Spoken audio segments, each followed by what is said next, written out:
नमस्कार दोस्तों, आज हम बात करने वाले हैं प्रवक्ता भर्ती की, जो कि आपको कुछ ही दिनों में देखने को मिल सकती है। और इस बार जैसा कि हम सब जानते हैं कि जो मानक हैं भर्ती के वो बदल चुके हैं, तो कहीं न कहीं जो प्रतिस्पर्धा होगी वो भी अब कम होगी।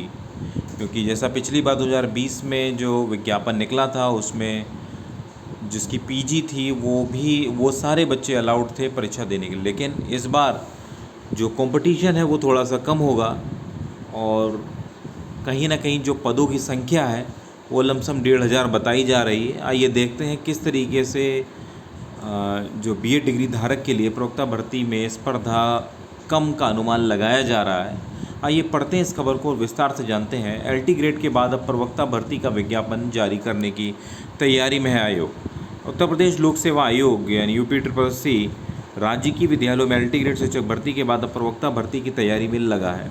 इस बार नई नियमावली के तहत भर्ती होनी है, इसलिए भर्ती के लिए आवेदन करने वाले बीएड डिग्री धारकों के लिए स्पर्धा कम होगी। दरअसल पहले इस भर्ती को अनिवार्य शैक्षिक अर्हता पर स्नातक पीजी की डिग्री थी, लेकिन हाल में लागू की नियमावली में प्रवक्ता भर्ती के लिए बीएड डिग्री अनिवार्य कर दी गई है। ऐसे में वे लाखों अभ्यर्थी एक झटके में भर्ती की दौड़ से बाहर हो रहे हैं जिनके पास सिर्फ पीजी की डिग्री है। स्पष्ट है कि इन परिस्थितियों में आवेदन करने वाले अभ्यर्थियों की संख्या के साथ इस भर्ती में स्पर्धा भी कम हो जाएगी।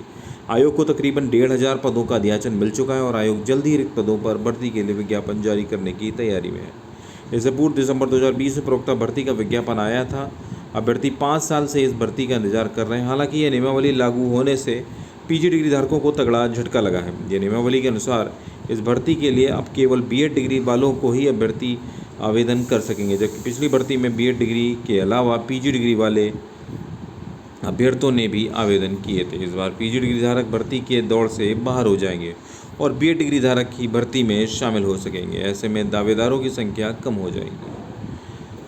एलटी ग्रेड भर्ती की मुख्य परीक्षा में परंपरागत प्रश्नों पर सवाल उठ रहे हैं। एलटी ग्रेड जो शिक्षक भर्ती की मुख्य परीक्षा में परंपरागत प्रकार के प्रश्न पत्रों को शामिल करने पर अभ्यर्थियों ने सवाल उठाए हैं। अभ्यर्थियों ने उत्तर प्रदेश लोक सेवा आयोग के अध्यक्ष को पत्र लिखकर मांग की है कि प्रारंभिक परीक्षा की तरह मुख्य परीक्षा में भी वस्तुनिष्ठ प्रकार के प्रश्न पत्र को शामिल किया जाए।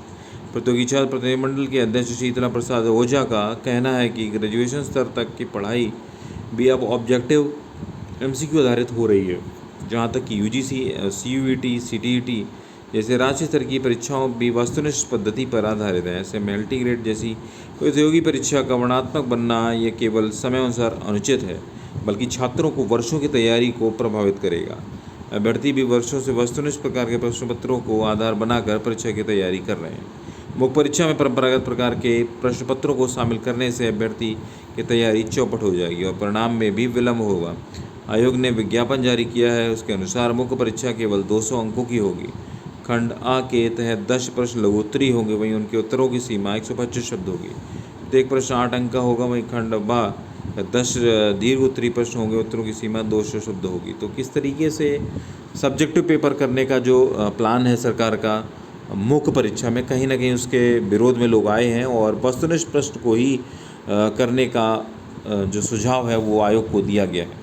अब भविष्य में क्या होता है, किस तरीके से क्या योजना बनती है, क्या प्लानिंग होती है आयोग की, ये तो वक्त ही बताएगा। तो और आवेदन भी काफ़ी हो रहे हैं इसके भर्ती में। तो जल्दी मिलते हैं नेक्स्ट वीडियो में, तब तक के लिए नमस्कार, जय हिंद, जय भारत।